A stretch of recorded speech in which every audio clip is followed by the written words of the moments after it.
Vamos de inmediato con alguien que tampoco, por lo menos, no se le ha escuchado mucho respecto al análisis de toda la crisis y de cómo viene el gabinete, cómo mira este estreno del gobierno de Francisco Sagasti con el nombramiento de un gabinete el día de hoy presidido por Violeta Bermúdez. Hernando de Soto, precandidato presidencial por Avanza País, está con nosotros. Hernando, bienvenido al programa. Muchísimas gracias. Buenas noches, Mávila. Qué gusto estar contigo y tus televidentes. Mientras Julio Guzmán, Verónica Mendoza salían a la calle, Forsyth a veces un tanto errático se pronunciaba a su manera sobre la crisis, hubo otros precandidatos que se mantuvieron un poco más en la retaguardia. Uno de ellos fue usted. ¿Por qué? Bueno, yo lo que haría en primer lugar es reafirmar lo que he dicho desde el principio, desde que cayó Pedro Pablo Kuczynski, y es que la vacancia me parecía una mala idea, y lo he repetido. Lo que quería era absorber y comprender qué es lo que estaba pasando, porque no solamente hemos logrado una especie de récord latinoamericano, creo que solamente superado por Bolivia hace algunos años, de tener un presidente en promedio cada año, ¿no? Y haber tenido por lo menos 1, 2, 3 congresos. Entonces, yo lo que quería ver era qué es lo que verdaderamente estaba ocurriendo debajo de las apariencias, porque no solamente es un cambio de gobierno, que creo que es lo que yo he notado hasta ahora en lo que he podido ver de tu programa, sino hay también otra cosa, que dos palabras que mencionaste, la calle. La calle se ha agitado tremendamente, ha habido 2 lamentables muertes. ¿Esperaba que sucediera así? Porque también es importante saber si los candidatos, eventuales candidatos a la presidencia, entienden a esas voces. Por eso le decía yo, hubo líderes políticos que participaron de esto, encabezando las marchas en la calle, y hubo otros que se mantuvieron más bien a cierta distancia de lo que ocurría. Por eso le preguntaba, ¿también fue una sorpresa para usted esta expresión popular de rechazo a Manuel Merino? No, lo de rechazo a Manuel Merino era muy difícil prever porque solamente quedó en el poder pues 3 días, entonces no hay manera de prever eso, salvo que sea el día anterior. Lo que yo sí he estado observando, por supuesto, las marchas, y yo he estado en la calle, sencillamente he estado tratando de ver, fuera de la marcha y la emoción, cuáles son las razones que mueven a todo el mundo. Y lo que he visto, y que lo que espero que podamos conversar ahora, claro, es que el gran debate sobre qué va a ser el futuro del Perú, cuando estamos viendo que en los países vecinos y en todo el mundo hay cambios radicales, ¿no? Chile acaba de abrir las puertas a un salto a lo desconocido, Bolivia ha sorprendido, no se sabe qué es lo que va a pasar en Venezuela, hay cambios. Yo quiero saber a dónde va todo esto. ¿Y a dónde siente que va Sagasti? Usted diría, me refiero al tema del cambio en la Constitución, por ejemplo. ¿Esa es una conclusión a la que se puede llegar a partir de esa lectura que se hace?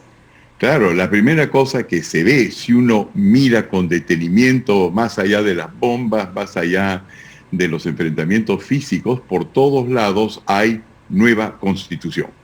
En todas partes del Perú hay reclamos de otros precandidatos para que haya una nueva constitución. Lo que eso dice es que la gente quiere un cambio. Nadie quiere ya quedarse en donde estamos con el coronavirus, ya nada del pasado ha logrado verdaderamente ser reivindicado. Entonces la idea es cómo cambiamos todo. Y lo que yo veo es que la Constitución no es otra cosa que un pedido para que se acabe la injusticia que se estaba viendo anteriormente. Cuando tú y yo hemos conversado, Mávila, de lo que está ocurriendo en el Perú y otros países, lo que hemos visto es que el coronavirus, lo único que ha hecho, o unas cosas principales que ha hecho en el área económica y social, es acelerar esta distancia entre 2 clases de peruanos, 2 clases de chilenos, 2 clases de bolivianos, 2 clases de árabes, los que tienen más y los que tienen menos. Y los que tienen menos han sido aquellos que están en el sector informal, lo que probablemente alguien de izquierda llamaría sencillamente los pobres explotados por el capitalismo. Y la idea es que de todo esto es responsable una constitución neoliberal. Lo que yo he notado entonces en ese momento es que el tema de la constitución ya no es solamente un tema académico, sino en la calle se está gritando de que hay un cambio ahí necesario. Sí, Yo quiero ahora sí. sin embargo, la juramentación, el inicio del señor Sagasti más bien ha causado una buena impresión. ¿Usted comparte esa lectura de que Sagasti es la persona idónea para el tránsito que le toca ahora emprender? Yo creo que Francisco Sagasti es el hombre para el momento. Ha revelado, nadie sabía cómo uno va a actuar cuando es presidente o jefe de Estado, pero evidentemente las palabras que él ha dicho, diciendo que quiere buscar tranquilidad, que quiere escuchar a la gente, que quiere gobernar con un amplio consenso y asegurar elecciones transparentes justas y transparentes, es exactamente el mensaje que hay que dar, y por eso yo me siento tranquilizado que vamos a estar efectivamente bien resguardados con un hombre que es transparente, que es sincero, hasta que llegue el 28 de julio del año 2021. Eso sí me parece bien. Lo que me parece importante ahora es que es obvio que la campaña va a ir por el lado de que después de todo esto tiene que haber un cambio radical. Y la respuesta en todo el mundo es que hay cambios radicales. Y van desde los Estados Unidos hasta Francia. Y la pregunta entonces en el Perú es, ¿cuál es ese cambio radical?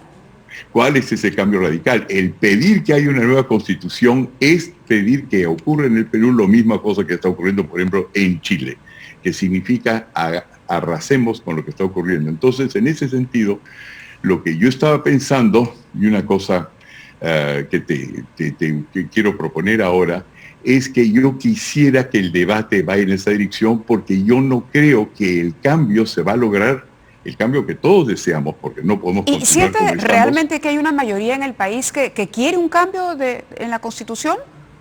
No, yo lo que siento es que quieren un cambio, y lo que quiero hacer es salir a la palestra para indicar que ese cambio se logra sin cambiar la Constitución que tenemos actualmente, no por defender la que tenemos actualmente, sino porque la falla no está en la Constitución, sino está más bien en los políticos y su capacidad de entender qué es el instrumento de los instrumentos que llegan a la Constitución. Te explico.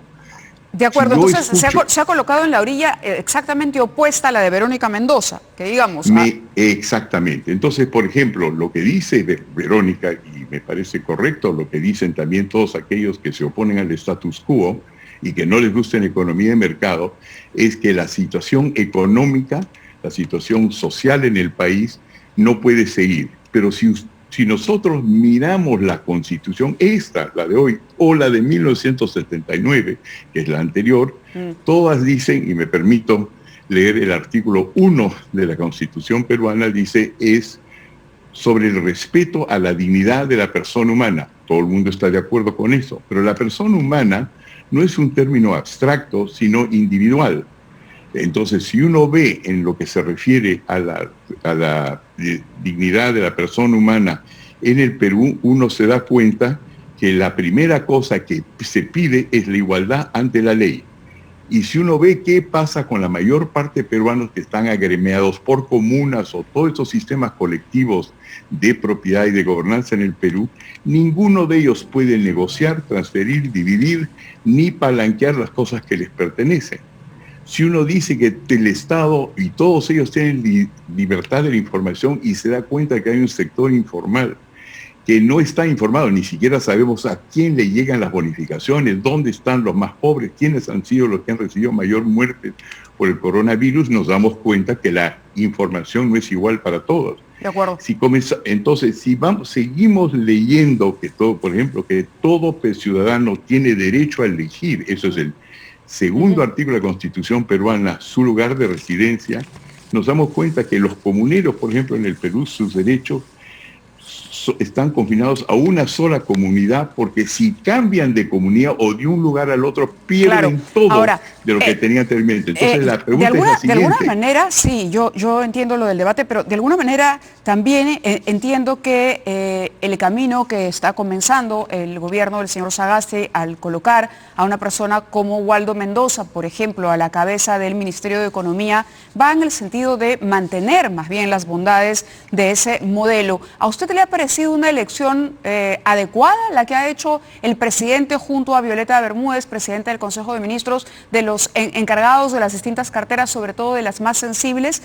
¿Cuál es su evaluación en general sobre este gabinete y en particular, por ejemplo, sobre el ministro de Economía? Bueno, el ministro de Economía a mí me gusta mucho.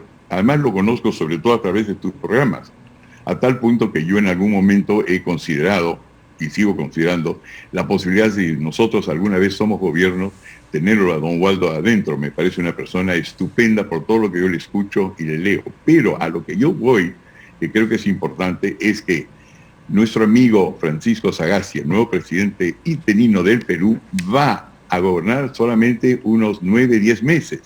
La pregunta es, ¿quién vamos a elegir a partir de entonces por los próximos 5 años? Porque transformaciones ahora no van a haber ni grandes ni significativas, porque no es posible hacer eso con un periodo tan corto.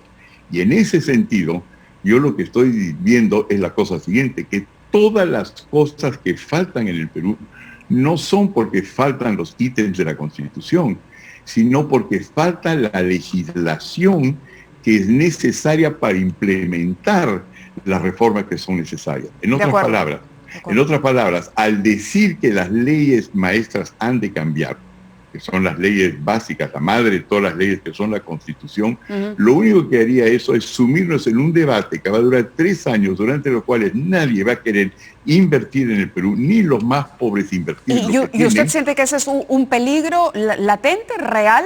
Yo creo que una merece... opción como la de Verónica Mendoza, por ejemplo, capitalice la crisis que hemos vivido y encuentre un mayor protagonismo en las preferencias de cara a la campaña. Yo creo que eso es un gran peligro, porque si hacemos eso, nos hemos desviado de la verdadera razón de la pobreza del Perú, que es la capacidad de los políticos de saber leer e interpretar su Constitución. Porque hoy día lo que está ocurriendo es que todas las cosas que deberían hoy día a proteger a la gente en la calle, los más pobres, están ya en la Constitución. Lo que falta es implementarla. Esa es su propuesta. Entonces, no solamente esa es la propuesta, sino te quería hacer a ti una propuesta concreta, que es la siguiente. Nosotros hemos salido a la calle. Tú sabes que hemos formado un pacto social, es decir, más o menos unos 200 gremios se han afiliado o adherido a nuestra idea de que lo que le falta al gobierno no es más políticos interpretando la realidad, porque todas las constituciones han sido redactadas por políticos, sino un insumo popular dentro de la Constitución, es decir, cómo es que debe implementarse. Y hemos hablado con los dirigentes, por ejemplo, del gran mercado mayorista de frutas. Es decir, claro, a partir de la misma Constitución establecer, digamos, reglamentos mucho más precisos, que queden algunas situaciones más claras, y bueno, eso va también un poco... es interesante porque... Sí, pero esa es una sola cosa, María. La otra cosa que es muy importante es tener el insumo de la población, y no hay mecanismos para que la población se pueda manifestar. De acuerdo. La población hoy día está en la calle. Entonces, la idea es retar a la candidata Verónica Mendoza a un debate, pero en la plaza pública. Entonces hemos hablado ahora ya con el gran mercado mayorista de frutas. ¿Ya la retó? ¿Le hizo llegar la invitación para ese reto? No, le estoy haciendo llegar, esa es la primicia que te estoy dando, Mávila.